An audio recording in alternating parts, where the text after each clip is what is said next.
Anda kembali bersama kami, pemirsa, masih bersama Pak Firdaus Ali, pakar tata air Universitas Indonesia. Pak Firdaus masih bersama kami.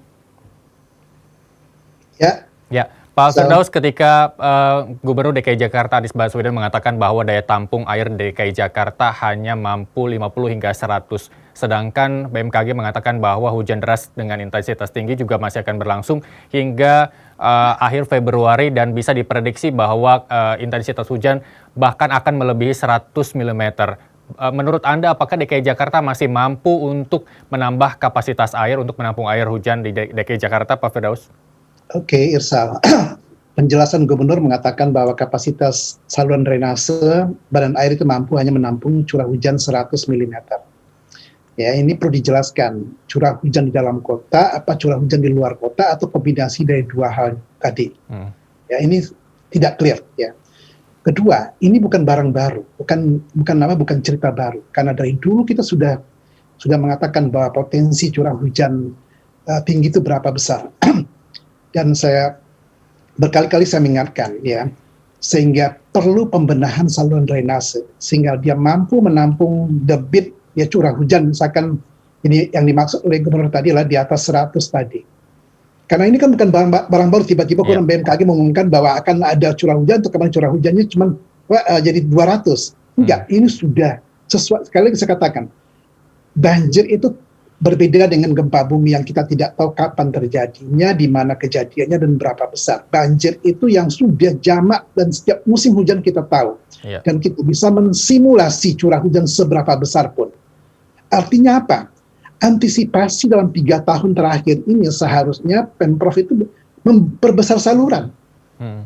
Menambah, membeli pompa, membangun tanggul. Jadi sebetulnya tidak ada hal yang baru. Jadi bukan justifikasi bahwa curah hujannya ekstrim.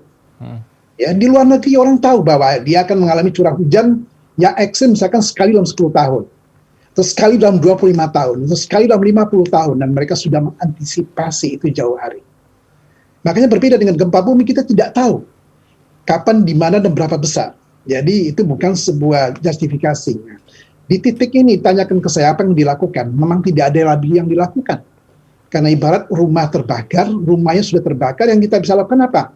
Menyelamatkan nyawa dan mengambil sebagian barang berharga yang bisa kita selamatkan. Tidak ada lagi waktu untuk berdiskusi dari mana datang api. Kenapa kok mulai dari lantai 2, kok tidak dari lantai 1? Tidak ada waktu, tidak ada ruang. Kenapa? Itu harus kita diskusikan sebelum kejadian. Katakan, tahun lalu kita dihit oleh curah hujan yang tinggi, yaitu 377 mm di Halim. Pada tanggal 1 Januari. Bulan Maret dan bulan Juni tahun 2020, BMKG sudah mewarning kita bahwa musim hujan ini akan lebih berat dan akan lebih basah dibandingkan dengan musim hujan tahun-tahun sebelumnya. Artinya apa? Kita dikasih waktu lebih dari 6 bulan untuk menyiapkan pekerjaan-pekerjaan yang seharusnya kita kerjakan. Walaupun belum tuntas, tidak apa-apa. Ya, tapi ini yang saya sayangkan sekali, bahwa jangan membangun narasi baru untuk apa? Untuk kemudian ya membuat kita tidak pernah berusaha menuntaskan persoalan ini. Baik, Pak Firdaus, dalam kata lain bahwa pemerintah Provinsi DKI Jakarta saat ini belum siap untuk menerima banjir, bukan hanya banjir dari curah hujan saja, tapi banjir juga banjir kiriman yang mungkin nampaknya tidak terlalu difokuskan oleh Gubernur karena belum ada persiapan secara matang begitu, karena beberapa waktu lalu juga Pak Gubernur mengecek ketersediaan pompa air dari 400-an lebih pompa air dan 100 lebih pompa portable begitu. Nyatanya tidak optimal kinerjanya dan banyak yang rusak. Ini artinya pemeliharaannya juga diabaikan oleh pemerintah Provinsi DKI Jakarta begitu ya Pak Firdaus. Tapi saya mau closing statement mungkin dari Anda secara singkat, ke depannya mungkin seperti apa yang harus dilakukan oleh pemerintah Provinsi DKI Jakarta untuk 2022 yang tadi Anda sebutkan bahwa banjir memang sudah siklus tahunan yang pasti akan datang begitu Pak Firdaus. Oke. Pemprov DKI Jakarta ya harus fokus kepada rencana-rencana strategi yang sudah kita siapkan untuk penanganan banjir di Jakarta.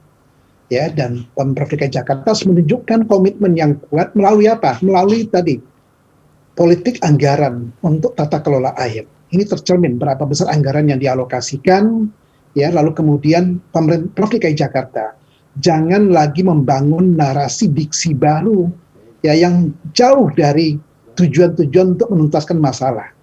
Yang keempat apa? Pemerintah pusat sudah pasti tidak akan melepas tangan. Kenapa? Karena ya Jakarta adalah ibu kota negara kesatuan Republik Indonesia. Tiap saat, kapanpun kita pasti akan ada membantu. Tetapi tidak mungkin mengambil alih yang merupakan kewenangan Pemprov DKI Jakarta. Kenapa? Kalau tidak, buat apa ada pemerintah daerah diadakan? Yang terakhir, pemerintah daerah di hulu juga butuh diajak untuk bekerja sama. Kenapa? Karena memang tadi beban air yang masuk ke Jakarta juga dari hulu. Ya, kalau sinergi ini dibangun, kalau komitmen ini diwujudkan dalam kerja-kerja nyata di lapangan, saya yakin tahun 2022 nanti ceritanya akan berbeda. Kita akan lebih baik tersenyum dibandingkan dengan menangisi ya kegagalan kita mengelola titipan Tuhan ini, Irsa. Baik, luar biasa. Terima kasih Pak Firdaus Ali, pakar tata air Universitas Indonesia telah bergabung bersama kami. Selamat kembali beraktivitas Pak Firdaus. Terima kasih. Wassalamualaikum warahmatullahi wabarakatuh. Waalaikumsalam.